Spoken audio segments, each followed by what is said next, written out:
Fujifilm just released the 7.0 update for the XH2S and the sequential updates for the other Fujifilm cameras, which brings Reala Ace to the latest generation of Fujifilm cameras, and also some autofocus bug issues have been fixed apparently. So I'm not really going to test that out in this video, but what I do want to talk about just very quickly is about what I kind of experienced from the 6.0 update.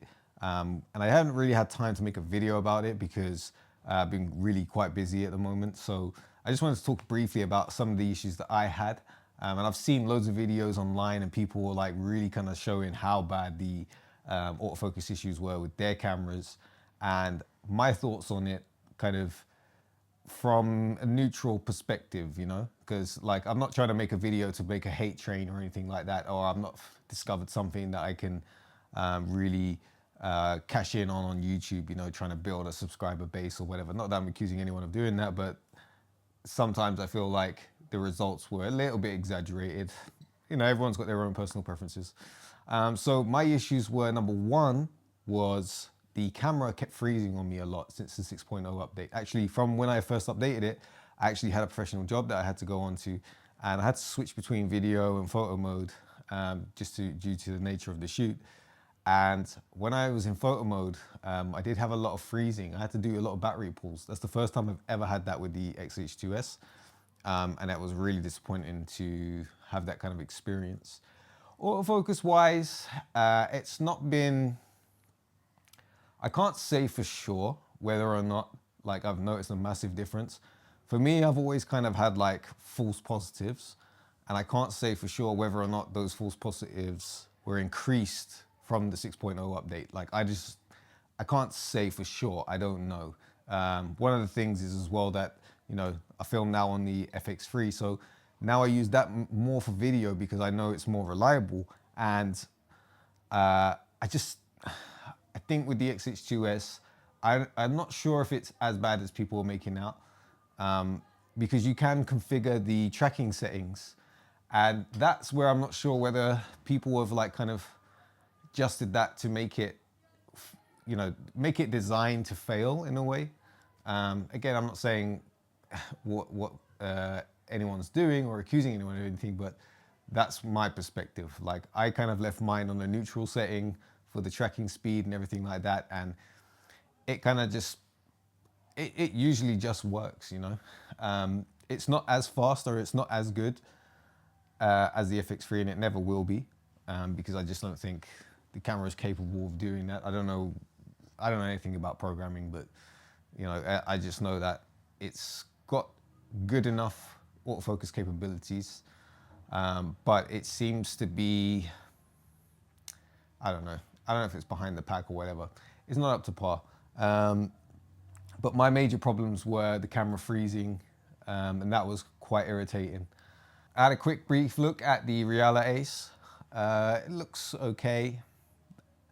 Classic neg is still my favorite film simulation out of the camera. I just think it looks the most, you know, when I'm thinking about a film simulation, that's the closest I think out of all the profiles that actually give us that kind of film vibe. And I think not that there's anything wrong with the other ones. I just think when we talk about film, that's the one that gives me the kind of sense of feeling that that's what it's closest to. Reala Ace, I don't really know what it's for. I tried to like look at my skin tone on it and stuff like that.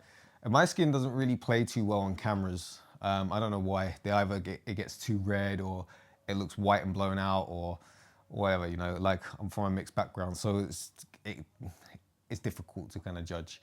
But yeah, if you like Reala Ace, go out and check it out.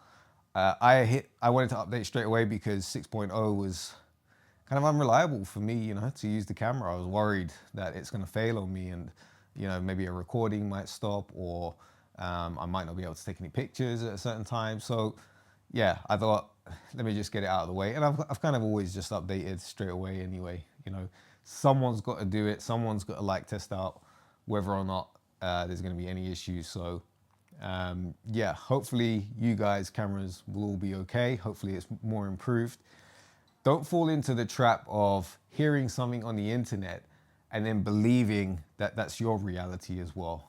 I've seen a lot of people commenting on like various websites and stuff saying that, oh, I've updated and it's worse than before, or oh, it's a slight improvement and all this stuff. Like, how do you know straight away? How can you tell? You haven't used it. Like, I didn't know I had any issues with the 6.0 update until I used it professionally on a shoot. And then I was like, oh shit, like there's a lot of stuff wrong here. You know, and it made me anxious to use the camera, to be honest. So I don't quite get how people are instantly judging.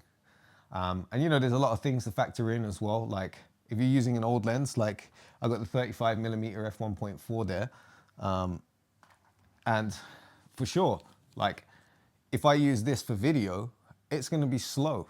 It's gonna be slower than the 18-55, for example, which is the lens that I use probably a lot for video because it's fast at autofocusing and it gives me a good range. But that lens is more modern than, well, more modernly built for focus than this. This is clunky. Well, you can hear it when you're like videoing, go like it chunks. So of course it's going to be slower, and that's where, you know, that's another thing about Fujifilm is like they need to design lenses that are optimized for future use. You know, it's no good making a lens and then saying like, oh, well, we haven't improved the autofocus on it, but we've improved the optical quality and stuff like that. People are using mirrorless cameras as hybrids now, you know, so I think they do want a lens that is optically nice and has good autofocus performance. When you're making a new lens and then saying like, well, don't expect the autofocus to be great on it because that's not what it's designed for. You're kind of just like, so why am I buying it then? You know, and it's a difficult decision. Like, and that's where on the Sony, it's like all the lenses are fast, optically are really nice. And there's no compromise, if you get what I'm saying. Some people prefer character over, you know, functionality and stuff. I don't know. I think for a majority of people, it's not going to be a huge problem, but I think as you get to like higher end stuff, you start to need the best out of the equipment that you have. And I feel kind of disappointed with the Fujifilm methodology lately. I don't know what they're doing. I don't know. Anyway, enjoy your 7.0 update. If you've encountered any bugs or anything like that, or you've seen any improvements, let me know down in the comments below. I'll post a little update because I'm probably going to take it out and use it and see like if it's actually improved the autofocus and like am I getting less false positives, which I'm hoping now that they have probably trying to fix that, you know. Who knows? Who knows? Maybe there'll be an 8.0 update in another month or so. But really, it's kind of disappointing to see that for such a flagship model and for where Fujifilm are at, that they could have made such a big sort of error. Considering that this is their like rise. This is their moment where they're like, you know, peaking.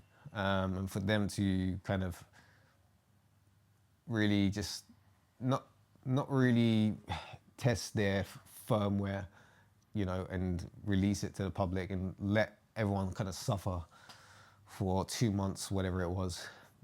Just, I don't know, it just doesn't quite sit well with me. It just, I don't know if it screams like lack of professionalism or whatever. I think it definitely hurt their reputation from a lot of people. I think online, a lot of people were not happy with their latest updates, especially like as they were promoting it to be like the best update that they've done so far. So yeah, let's see. Hopefully all is well. No more complaining, tired of negativity. I want a positive, fun experience for our cameras, for users to enjoy and create art and, you know, do whatever you want to do with your cameras. All right, peace.